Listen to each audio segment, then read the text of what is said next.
Es muy impresionante cuando uno lee los evangelios y uno se da cuenta, pareciera que se hubieran puesto de acuerdo, sobre todo Juan, en mencionar todas las fragilidades de Pedro.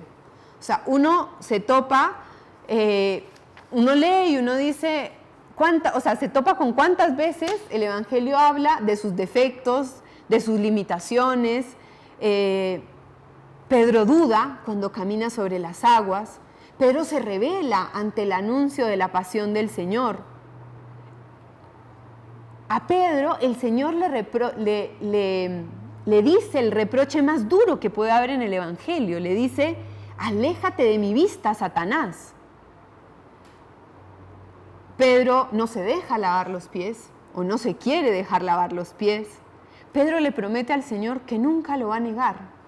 Sin embargo, 3 veces lo niega.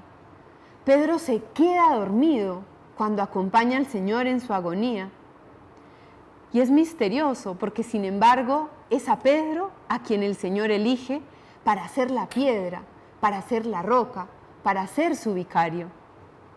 Y yo siempre me había preguntado, ¿por qué?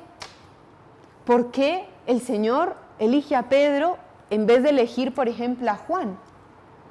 Porque Juan, lo decimos muchas veces, lo dice el Evangelio, era el discípulo que el Señor más amaba. Y un día, leyendo un exégesis del Papa Benedicto XVI, me encontré con que él decía que él creía que en el fondo esta elección era 2 cosas.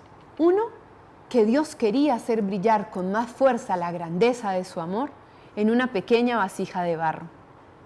Y esto nos lleva a nosotros a no asustarnos de nuestra pequeñez, sino aprender a mirarla con los ojos de Dios. Y aprender a descubrir en nuestra pequeñez el amor que le tenemos a Dios.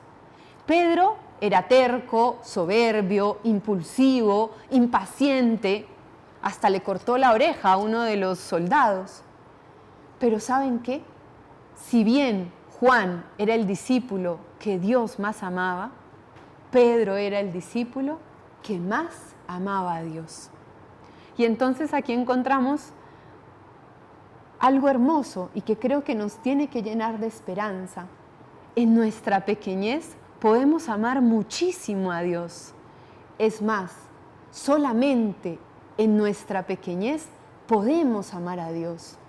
Cuando nos miramos a nosotros mismos, creemos que son nuestras fuerzas, nuestras capacidades. Cuando creemos que somos grandes, no cabe Dios y no cabe amar a Dios.